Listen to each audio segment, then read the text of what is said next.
Welcome to The Explainer. Today we are digging into a truly mind-bending book, one that completely changed how we look at our cities and even our own homes, The Social Logic of Space. So let's kick things off with a bit of a mystery. For decades, right, architects and planners have been trying to build these amazing social places for us to live. They gave us towering high-rises, then they gave us these sprawling low-rise estates. And yet, so often, the result is, well, the same. We get deserted public squares, communities that feel isolated, and just this weird, eerie lack of life. What is going on? Well, the authors of this book, Bill Hillier and Julienne Hanson, they have a pretty bold idea. They argue this massive failure comes from a huge, fundamental misunderstanding of what space actually is. You know, we're usually taught to think of society as, well, something abstract, right? It's all about our relationships, our culture, the rules we follow. It's something that happens between people, but not really in a physical place. And space? Well, that's just the empty box, the physical stage where we put all that social stuff. We see it as this neutral container, and society is the play that happens inside it. And right there, that creates this total split. We end up with this idea of society having no real spatial form, and space having no real social meaning. We think we can just design the container however we want, and it won't really affect what goes on inside. But the book asks this radical question. What if that whole idea is just wrong? What if separating them is the biggest mistake we've been making? What if space and society aren't two different things we need to connect, but are actually part of the same thing from the very beginning? Okay, so let's really dig into this new way of thinking.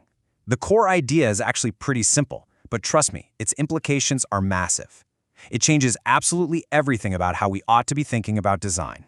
It all comes down to this one crucial point.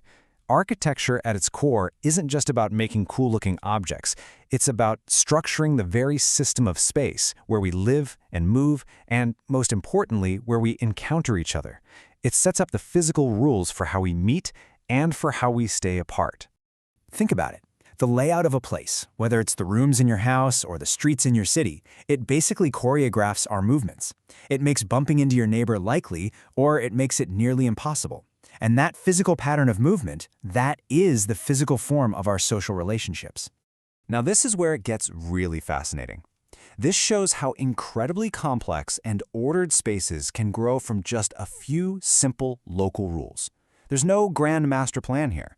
This is exactly how so many traditional towns and villages grew over centuries, organically, with a beautiful, coherent pattern emerging from countless small decisions.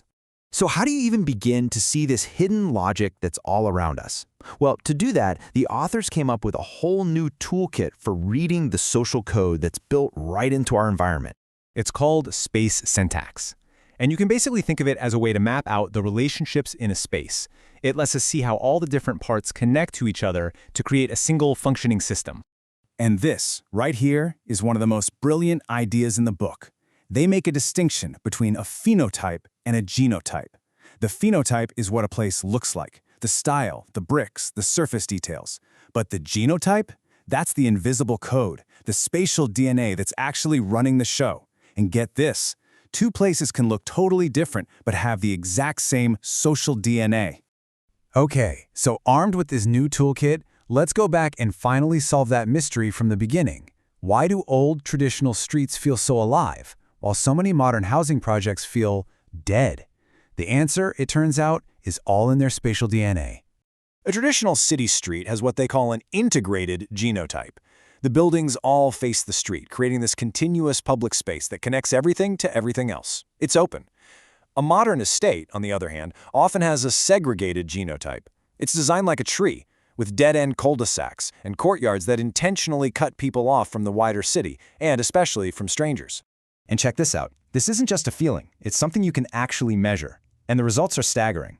The book details a study where they compared a traditional London street with a modern estate right next door. Now, the estate had 3 times the population density, but observers there met only a third as many people. The total effect? Your simple awareness of other human beings around you was 9 times lower on the modern estate. 9 times. This really gets to the heart of it, and it's captured in this pretty stark quote. This isn't about how pretty the buildings are. The design literally engineers social isolation. It erases the casual, everyday presence of other people from your daily life. The system is designed to keep inhabitants separate, But in doing that, it kills the natural human buzz that makes a place feel safe and alive. So what do we do with all this? What's the big takeaway here? Well, this knowledge gives us a completely new and powerful way to read the world around us. The big idea is this.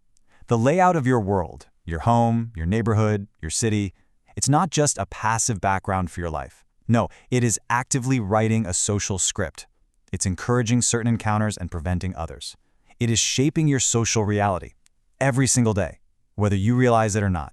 And that's really the final thought I want to leave you with. Start looking at your own world through this lens. The next time you walk out your front door, ask yourself, what is the social logic of my space? How does it connect me to others, or how does it keep me apart? What kind of social life is my world trying to create for me?